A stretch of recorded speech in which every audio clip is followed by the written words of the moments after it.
Hi అండి, welcome to my channel. నేను ఇప్పుడు 2 డిఫరెంట్ ఐటమ్స్ చూపిపోతున్నాను.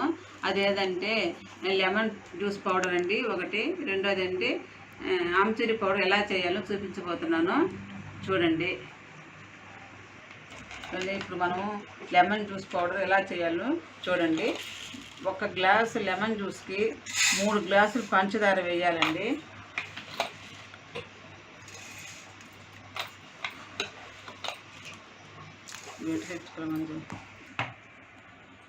చక్కెర 3 తీసుకున్నాం కదండి.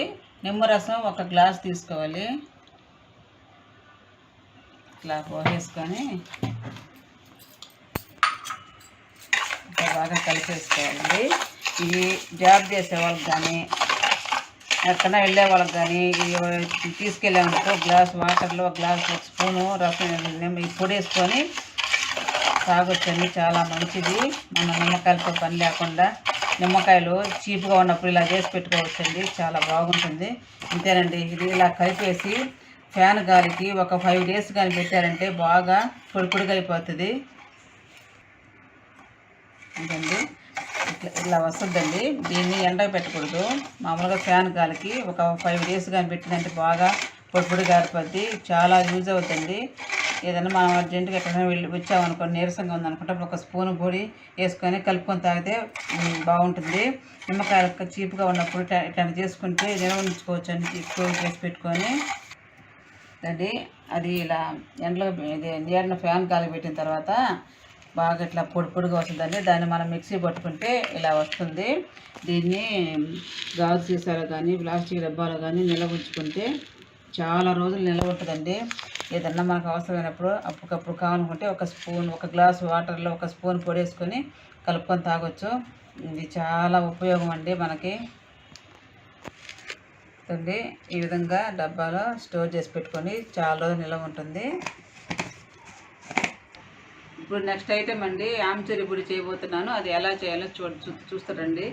ఆమ్చూరి అంటే ఏంటో కాదండి, పచ్చి మామిడికాయలతో పొడి చేయటం. రండి చూపిస్తాను. ఇదండి ఆమ్చూరి పొడికి కావాల్సినవి మామిడికాయలు, పచ్చి మామిడికాయలు అండి. అవి ప్రస్తుతానికి నా దగ్గర లేవు. కొన్ని ఉంటే చేసి చూపిస్తాను. ఆల్రెడీ నేను ముందు చేసి పెట్టున్నాను కాబట్టి మీకు చూపించే దానికోసంగా నేను ఇవి చూపిస్తున్నానండి ఎలా చేయాలనో. ఇట్లా ఫస్ట్ పై పొక్కు అంతా రిమూవ్ చేసేయాలండి.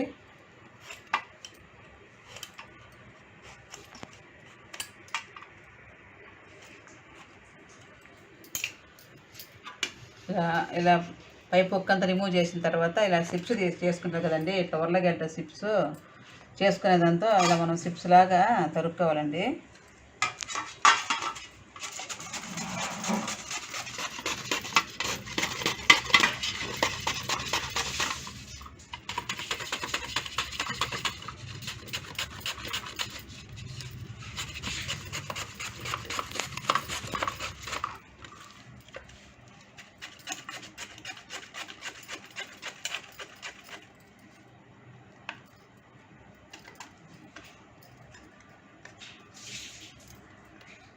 ఇదండి ఇలా వస్తుందండి. ఇవన్నీ బాగా ప్లేట్లో పోసుకొని ఎండలో బాగా ఆరబెట్టుకోవాలి.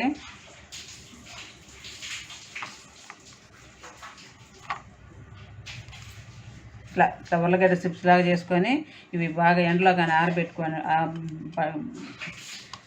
ఒక క్లాత్ వేసి క్లాత్ మీద ఆరబెట్టేసేయండి. బాగా ఎండబెట్టండి.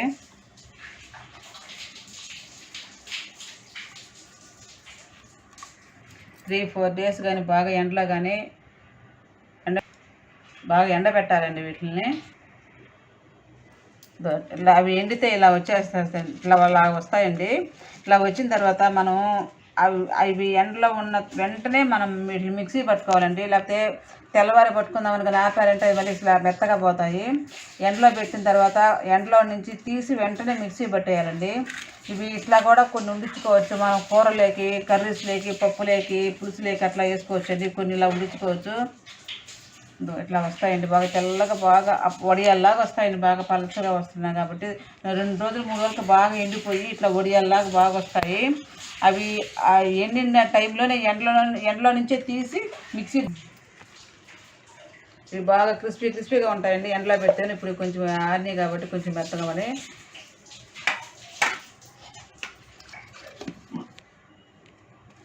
అది మిక్సీ పెడితే ఇదిగో ఇలా వస్తుందండి పొడి, బాగా తెల్లగా ఫ్రెష్గా చాలా బాగుంటుంది చూసేదానికి. ఇది ప్రతి కర్రీస్లోకి మనం ఏటికి అయినా కూడా వేసుకోవచ్చు. ఇది పులుసులో వేసుకోవచ్చు, ప్రతి మామూలుగా స్నాక్స్ అలాంటివి చేస్తే వాటిలో కూడా వేసుకోవచ్చు అని. నిమ్మరసం ఎలా చేసుకుంటామో అలాగే దీన్ని కూడా దాంట్లో ఉపయోగించుకోవచ్చు అండి. ఇది ఎన్ని రోజులు కూడా నిల్వ ఉంటుంది. దీన్ని ఆమ్చూరి అంటారు. ప్రతి కర్రీస్లో కూడా దీన్ని పొడిగా చల్లుకుంటే టేస్ట్ బాగుంటుంది. చూసారు కదండి ఈ ఐటమ్స్ ఎలా చేశానో, మీరు ఒకసారి చేసి చూడండి. ఈ వీడియో కానీ మీకు నచ్చినట్లయితే లైక్ చేయండి, మీ ఫ్రెండ్స్కి అండ్ ఫ్యామిలీ మెంబర్స్కి షేర్ చేయండి. మన ఛానల్ని సబ్స్క్రైబ్ చేసుకోవడం మాత్రం మర్చిపోవద్దు. అలాగే పక్కన ఉన్న బెల్ ఐకాన్ని క్లిక్ చేయండి. బాయ్ అండి, నెక్స్ట్ వీడియోలో కలుద్దాం.